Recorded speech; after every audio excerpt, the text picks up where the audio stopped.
ठंडी धुंध उस रात जमीन से चिपकी हुई थी। गांव के बाहर खड़ा वो प्राचीन मंदिर अंधेरे में किसी जीवित प्राणी की तरह प्रतीत हो रहा था। त्रिशूल पर लिपटी मोटी जंजीरें हवा के बिना ही खनखनाने लगी थी। कहते हैं उस ताले को जिसने भी तोड़ा वो कभी पहले जैसा वापस नहीं लौटा। उसी रात पूर्वांचल एक्सप्रेसवे की सुनसान सड़क पर तीन दोस्त अपनी जिंदगी की सबसे बड़ी गलती करने जा रहे थे। कॉलेज में छुट्टियों से पहले का आखिरी दिन था। आर्यन, मीरा और तन्वी क्लासरूम में बैठे छुट्टियों के प्लान पर चर्चा कर रहे थे।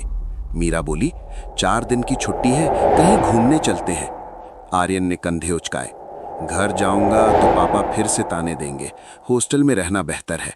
तभी तन्वी धीरे से बोली, बाराबंकी चलो, शहर से बाहर हमारा पुराना गेस्ट हाउस है, सालों से खाली पड़ा है। आर्यन के सामने रखा अखबार अचानक हवा से पलट गया।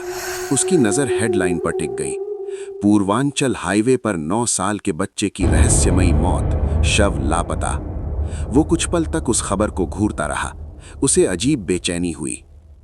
शाम तक प्लान फाइनल हो चुका था। रात 7 बजे निकलना तय हुआ। हॉस्टल के कमरे में अकेला बैठा आर्यन अपने पिता को फोन करता है। जवाब में उसे डांट मिलती है, 3 बार फेल हो चुके हो, पढ़ाई छोड़कर घूमने चले हो। फोन कट जाता है। आर्यन की आंखों में आंसू भर आते हैं। तभी मोबाइल पर मैसेज आता है। 10,000 रुपए उसके अकाउंट में जमा हो चुके थे। उसने पैसे मांगे भी नहीं थे। पैकिंग करते समय उसकी नज़र दीवार पर टंगे तावीज़ पर पड़ी। उसकी माँ ने मरने से पहले उसे ये तावीज़ दिया था, इसे हमेशा अपने पास रखना। उनकी आवाज़ जैसे कानों में गूंजी। आर्यन ने तावीज़ बैग में रख लिया। रात हो चुकी थी। तीनों कार में बैठे और पूर्वांचल एक्सप्रेसवे की ओर बढ़ गए। सड़क सुनसान थी, जंगल का लंबा रास्ता, दोनों ओर घने पेड़। तन्वी और मीरा सो गईं। आर्यन की आंखें भारी होने लगी। अचानक उसने सड़क के बीचों बीच एक बच्चा खड़ा देखा। सफेद आंखें, चेहरे पर अजीब मुस्कान। आर्यन ने जोर से ब्रेक दबाया, कार झटके से रुकी।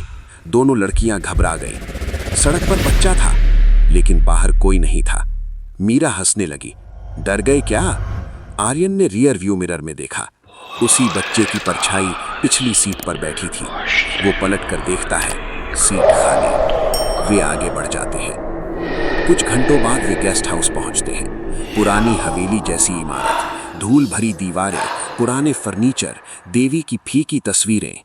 रात गहराती है। सीढ़ियों पर किसी के नंगे पांव चलने की आवाज आती है। खिड़की खुद ब खुद खुल जाती है। तन्वी अचानक कहती है, ऊंचा बोर्ड खेलें।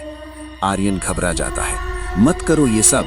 लेकिन वे बोर्ड निकाल लाते हैं। तीनों गोल घेरा बनाकर बैठ जाते हैं।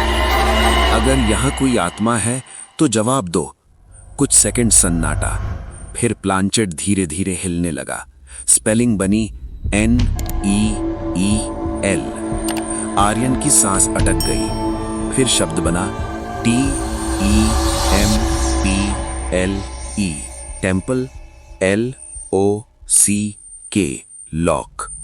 मंदिर का ताला। तन्वी बोली, गांव के बाहर एक पुराना मंदिर है। अचानक प्लांचेट तेजी से घूमने लगा। मोमबत्तियां बुझ गई, कमरे का तापमान गिर गया। एक भारी आवाज गूंजी, मुझे मुक्त करो। तीनों घबरा गए। वे तुरंत कार लेकर मंदिर की ओर निकल पड़े। मंदिर वीरान था। त्रिशूल पर जंजीर और जंग लगा ताला। आर्यन ने हथौड़ा उठाया। ताला टूटते ही जोरदार हवा चली। आसमान लाल हो गया। अचानक उनके सामने एक औरत प्रकट हुई। जली हुई त्वचा, आंखें कोयले जैसी काली। किसने मुझे जगाया? वो हवा में तैर रही थी। तभी वही बच्चा दिखाई दिया। इस बार उसकी आंखें सामान्य थी। वो त्रिशूल के पास खड़ा था। आर्यन समझ गया, बच्चा बुरा नहीं था, वो उस औरत को कैद करके रखे हुए था। औरत ने मीरा को सीढ़ियों की ओर धकेल दिया। उसका सिर टकराया और खून बहने लगा। तन्वी जमीन पर घसीटी जाने लगी। आर्यन को हवा में उठा लिया गया। उसका गला दबने लगा। बच्चा चिल्लाया, त्रिशूल उठाओ। आर्यन ने पूरी ताकत से हाथ बढ़ाया, त्रिशूल पकड़ा और उस औरत के सीने में घोंप दिया। एक भयानक चीख गूंजी। उसका शरीर राख में बदल गया और हवा में बिखर गया। सन्नाटा छा गया। बच्चा मुस्कुराया और धीरे धीरे मंदिर की मूर्ति के पीछे गायब हो गया। तीनों किसी तरह कार तक पहुंचे। मीरा बेहोश थी, तन्वी कांप रही थी। आर्यन ने कार स्टार्ट की, रियर व्यू मिरर में देखा, पीछे की सीट खाली थी। उसने राहत की सांस ली। फिर अचानक उसकी आंखें आईने में बदल गईं। कुछ सेकंड के लिए उसकी आंखें पूरी तरह सफेद हो गईं।